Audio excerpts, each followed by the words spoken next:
Long ago, there lived three brothers who were taught that the lights of the northern sky were the spirits of their ancestors. These spirits had the power is to make changes small things into big, winter into spring, and boys into men.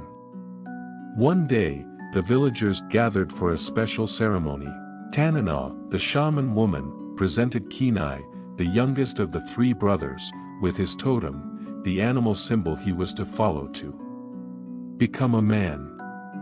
"Your totem is love," said Tanana, giving him a carved bear totem. "Let love guide your actions, and one day, you will place your mark next to those of our ancestors," she added, pointing to a wall covered with handprints.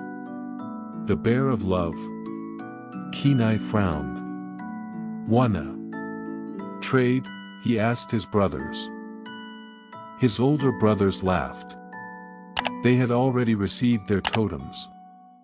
Sitka's was the eagle of guidance and Denahi's was the wolf of wisdom. After the ceremony, the brothers left to get the fish they had caught for the evening's feast. "A bear doesn't love anyone," Kenai said unhappily to Sitka.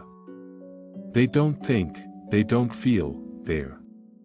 Just then Denahi found the remains of the basket that had held their fish. "Thieves!" shouted Kenai, staring at the bear tracks. Kenai followed the tracks into the woods to find the basket.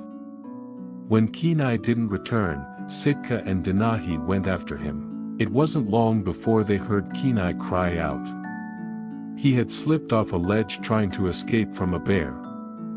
Quickly Denahi distracted the bear while Sitka helped Kenai. But then Denahi slipped into a dangerous crevice. While Kenai helped him, Sitka faced the bear. Suddenly the bear turned and headed for Kenai and Denahi. To save his brothers, Sitka raised his spear and thrust it down into a crack in the ice. The ice split, and the piece on which Sitka and the bear were standing plunged into the freezing water below. From far above, Kenai and Denahi saw the bear emerge from the water, but not Sitka. Their oldest brother would now be joining the great spirits in the form of his totem, the eagle. Denahi felt great sadness. But Kenai felt great anger. The next day, Kenai was determined to go after the bear that had caused Sitka's death. But Denahi would not go with him. Angry, Kenai threw his bear totem into a fire and left the village. Tanana pulled the totem from the fire. "I've got to go after him," Denahi said, taking the bear totem. Kenai tracked and eventually found the bear. After a fierce struggle, Kenai fell to the ground. The animal charged towards him. Kenai raised his spear. The bear crashed into him, let out a roar, and then fell silent. Suddenly lights burst down from the sky and swirled around Kenai. A giant eagle landed next to him and turned into Sitka. Then Kenai felt himself being lifted into the air. He didn't realize that he was being magically transformed into the creature he hated most, a bear. The lights disappeared and it began to rain. Just then Denahi arrived and saw a grizzly bear standing on Kenai's clothes. Denahi didn't know Kenai was now a bear. So he thought that the bear had killed Kenai. Before he could react, a bolt of lightning sent the bear tumbling into the river below. Kenai was swept away. Now it was Denahi's turn to want revenge. He tied Kenai's bear totem to his spear and began to track the bear. When Kenai opened his eyes the next morning, Tanana was leaning over him. Kenai spoke to her excitedly, telling her all that had happened to him. But all Tanana could hear were growls. "Kenai, I don't speak bear," said the wise woman.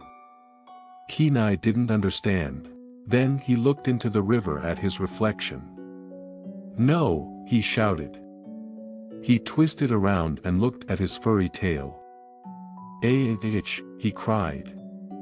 To get Kenai's attention, Tanana took off her boot and bonked him on the head with it. "Listen to me.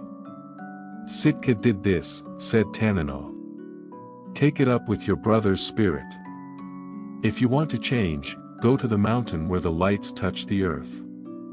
He'll help you make up for what you've done wrong. Kenai was shocked. But I didn't do anything wrong, he began. But Tanana had already disappeared. Kenai didn't know where to go, and he had no one to ask, until he heard two chipmunks talking. Kenai was surprised he could understand them. He tried to talk to them, but the terrified chipmunks raced away. Then Kenai heard a family of geese flying overhead. Are we there yet? A young goose asked his father. Kenai frantically tried asking for directions to where the lights touched the earth, but the geese kept flying.